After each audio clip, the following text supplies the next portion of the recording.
अस्सलाम वालेकुम, खुश आमदीद to online classes Urdu 9th class.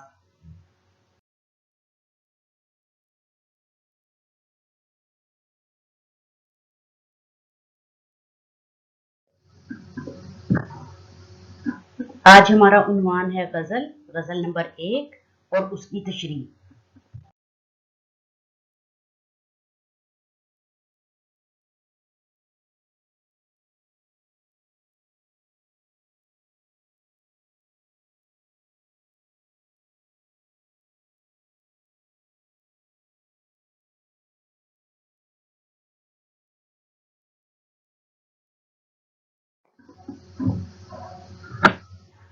हाँ जी, जैसा कि हम जान चुके हैं, पिछली क्लासेस में भी हम देख चुके हैं कि सबसे पहले जो है वो शायर का तारुफ करवाया जाता है।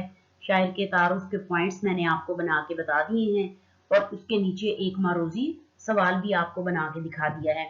जैसा कि हम पिछली क्लासों में सीख चुके हैं कि हमने सिर्फ इस शायर का मारूजी तैयार करना है।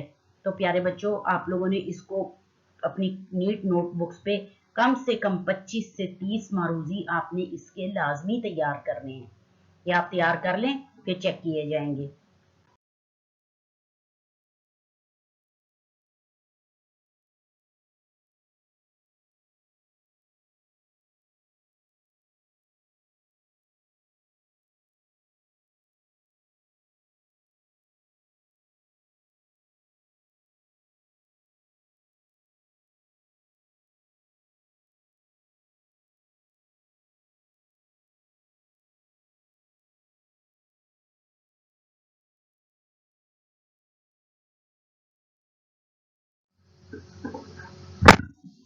चलिए जी, देखते हैं अशार की तशरीह। हिस्सा गजल की अशार की तशरीह भी बिल्कुल वैसी होती है जैसे हम हिस्सा नज़म में अशार की तशरीह करते हैं, लेकिन इसमें सिर्फ एक जगह थोड़ी सी तब्दीली करनी पड़ती है। जैसा कि आपको सामने स्क्रीन पे नजर आ रहा है कि हवाला शेर के बाद शायर का नाम, और अब यहाँ पे आपने नज़म का नाम नहीं है, ये है आपके पास गजल, और यहाँ पे आपने इसको तहरीर करना है सिनफे अदब गजल। फिर उसके बाद वैसे ही मफहूम और तशरीह और बमै दो हवाला जात आपने इसको तहरीर करना है। अब सबसे पहला शेर जो है वो हस्ती अपनी हबाब की सी है, ये नुमाइश शराब की सी है। पहला शेर में देख लें आप, हबाब कहते हैं बुलबुले को, शराब कहते हैं धोखे को, नुमाइश कहते हैं दिखावे को, हस्ती कहते हैं अपनी हैसियत को।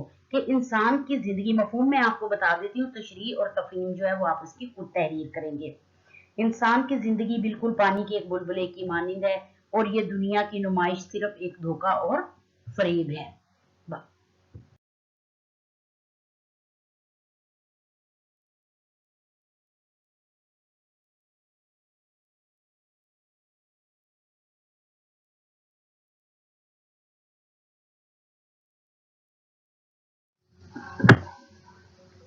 शेर नंबर 2 देखिए, नाजुकी उसके लब की क्या कहिए, पंखड़ी एक गुलाब की सी है। अब वैसे ही आपने उसका पैटर्न बनाना है, गजल, शायर का नाम, मफहूम और फिर उसकी तशरीह। मफहूम आपको मैं छोटा सा बता भी देती हूँ और वो सामने चूंकि आपकी स्क्रीन पे आ भी रहा है, आप उसको देख लें कि महबूब के होंठों को शायर ने गुलाब की पत्ती से बिल्कुल तशबीह दी है। मीर आपको पता है कि एक उसके शायर हैं संजीदा शायरी के, लेकिन ये चूंकि एक मजाजी हवाले का शेर है तो इसलिए आपको इंसान को आप उनको उसी हवाले से उसकी तशरीह तहरीर करेंगे। चलिए जी, चश्मे दिल खोल इस भी आलम पर, यहाँ की औकात ख्वाब की सी है। चश्मे दिल दिल की आंख को कहते हैं, आलम दुनिया को कहते हैं। यहाँ शायर ने यहाँ को कहा है, ख्वाब आपको पता है ख्वाब की बात कर रहा है। यहाँ पे शायर बता रहा है कि दुनिया को शायर ने ना एक ख्वाब से तशबीह दी है कि जब हम इस दुनिया में ख्वाब के बाद दूसरी दुनिया में जाएंगे तो इस दुनिया की हैसियत और इस दुनिया का आलम जो होगा वो ख्वाब का सा आलम होगा। वहां पहुंचने के बाद वो ख्वाब जो है वो टूट जाएगा या खत्म हो जाएगा और हकीकत जो है वो उसके बिल्कुल बरअक्स होगी। दरअसल दुनिया ही में आपको आगाही की आंख खोल के दुनिया को देखना है। शेर नंबर 4 देखिए बच्चों, बार बार उसके दर पे जाता हूँ, हालत अब इस्तराब की सी है। इस्तराब जो कहते हैं बेचैनी को, मुसलसल मुस्तरिब रहने को। वही जैसे आपका सामने स्क्रीन पे आपको हवाला शेर और तमाम चीजें नजर आ रही हैं, वो आपने तहरीर करनी है। और तशरीह में आप देख लें कि तशरीह का मतलब ये है, इसमें शायर के कहने का मतलब ये है कि इज़्तिराब जो है ना वो ख्वाहिश से पैदा होता है। जब इंसान किसी की ख्वाहिश पूरी नहीं होती तो वह मुज़्तरिब हो जाता है। अब जब चूंकि ये मजाजी हवाले की बात हो रही है तो यकीनन उसको अपना महबूब नजर नहीं आता, तो जब उससे महबूब से मिलने की ख्वाहिश पूरी नहीं होती तो वो बार बार उसके दर पर जाता है। इस इसमें शेर नंबर 5 में देखिए, दोबारा शेर नंबर 5 में देख लें कि मैं जो बोला कहा कि ये आवाज उसी खाना खराब की सी है, यानी कि महबूब की अदम तवज्जी या बेतवज्जी का ये आलम है कि मेरी आवाज सुनते ही मुझे तबाह हाल आशिक कह देता है। कहता है कि चूंकि मुझे महबूब उससे मिलना चाहता है, उसकी आवाज तक को पहचानता है, लेकिन वो जूं ही उससे बात करना चाहता है तो वो उससे तबाह हाल आशिक बयान कर देता है। अब उसके कहने का मकसद ये है कि उसने मेरे बेपना इश्क को मेरे और आशिक जो है वो इस बात का एतराफ कर रहा है कि उसके इश्क ने मुझे इस तबाह हाली तक पहुंचा दिया है। शेर नंबर 6 देखिए, आतिश गम में दिल भुना शायद देर से भूख कबाब की सी है। मफहूम आपको स्क्रीन पे इसका नजर आ रहा है। तशरीह के हवाले से इसकी थोड़ी सी बात देख लें कि शायर का दावा है कि जिंदगी में खुशियों का वास्ता जो होता है ना वो बहुत ही कम रहा होता है। एक आशिक को मुसलसल सख्तियां और मसाइब का सामना रहता है, लेकिन वो ये कहता है कि गमे जाना के सामने सब गम जो है वो गम कमतर है।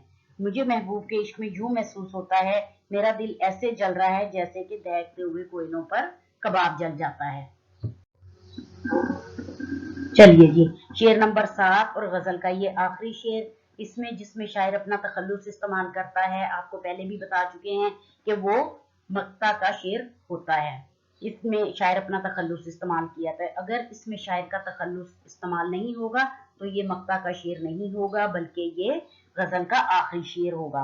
अब देखिए जी, इसमें मीर इन नीमबाज आंखों में सारी मस्ती शराब की सी है।